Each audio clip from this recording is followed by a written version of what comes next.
Well, the more I get involved in this, the more I realize there's this incredible magic sauce of choice creating. That it's not like decision making or decision making processes. When we put aside the judgment and we start tapping into that deeper place, yes, we do come up with answers. We come up with insights about what we need to do. But often the breakthroughs are richer than that. I mean, if we enter into a trusting relationship, gosh, everything sort of changes. We now have a whole bunch of options that we never had before. But now we don't have to have so many laws on the books, for instance. We now just know that we're trustworthy. We can have a little pamphlet instead of a credenza full of law books. If we are touching into this deeper self on a regular basis, and we're creating a culture that is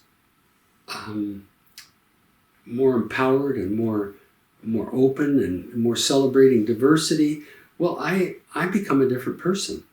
We all become different people. So it's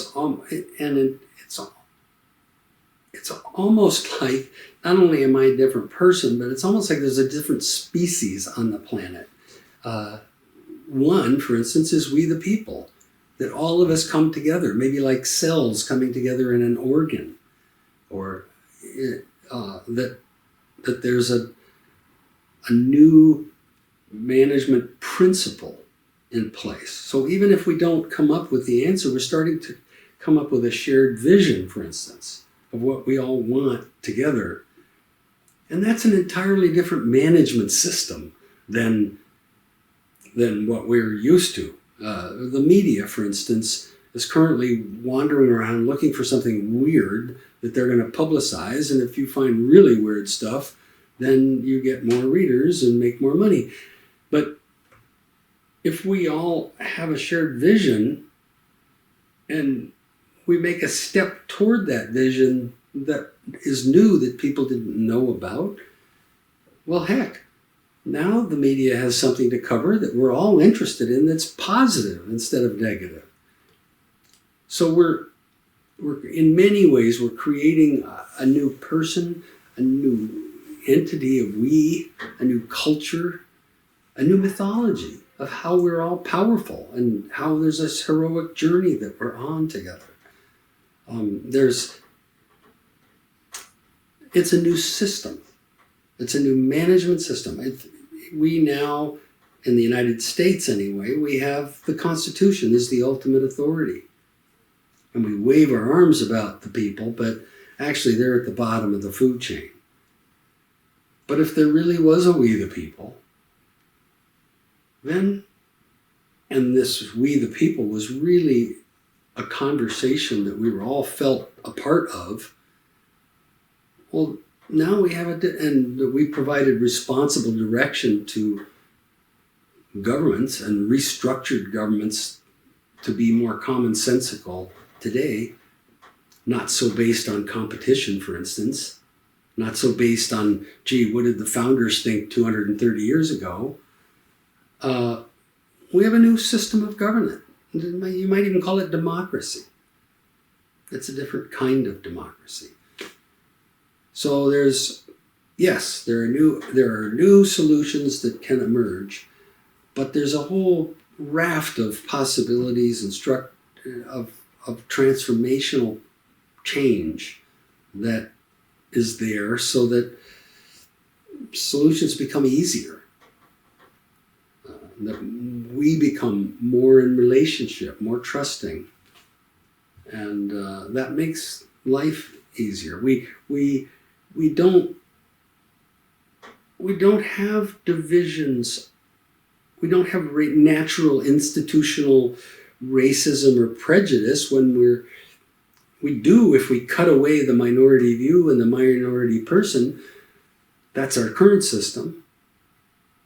But we don't if we celebrate those divisions and come up with something exciting and new from them, then we don't have that kind of racism and the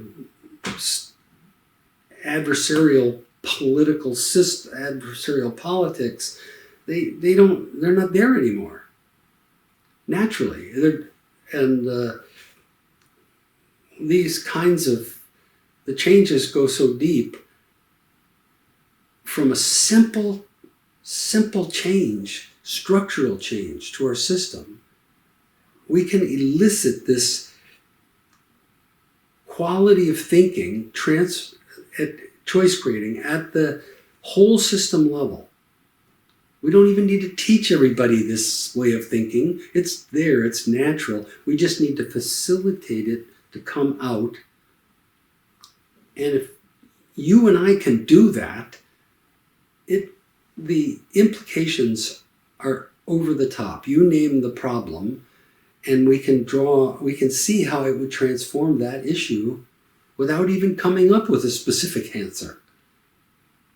How do you transform the education system? Well, we have an education system based on competition and division and judgment. If you had a system of thinking that was based on creativity and collaboration and heartfelt understandings and seeking win-win, well, I don't think we'd have that education difficulty anymore. We'd be more attuned to intrinsic motivation and a justice system. If you have a justice system based on competition and adversarial battling, well, I don't think we'd have that justice system. We'd have a different one. We'd have one based on seeking what is the best outcome in this difficult problem. We can go through all the systems this way, parenting and just, I don't know, the criminal justice system, and you name the system, taxing. We have a distribution of wealth that's an L curve. Well, the only reason we could possibly get that is if we were playing Monopoly and somebody owned Boardwalk and Park Place already, and we're all stuck landing on it, the rest of us. I mean, it's a competition and they won. Well, let's not do that anymore. Let's set up a system that works for everybody. And in fact, if we were in this conversation that I've been talking about, this choice creating conversation, we've already set up the system, because now it's more like a Thanksgiving dinner or a family dinner than it is a competition. So we don't want to take all the mashed potatoes. We want to make sure everybody gets them, or the spritzel. What is that stuff?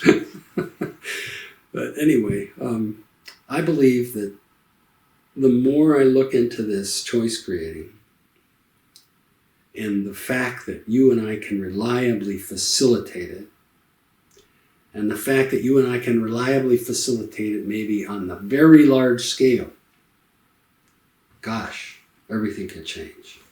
And we don't even, yes, we need the answers, but we also are getting these immense changes before we even come up with breakthrough answers.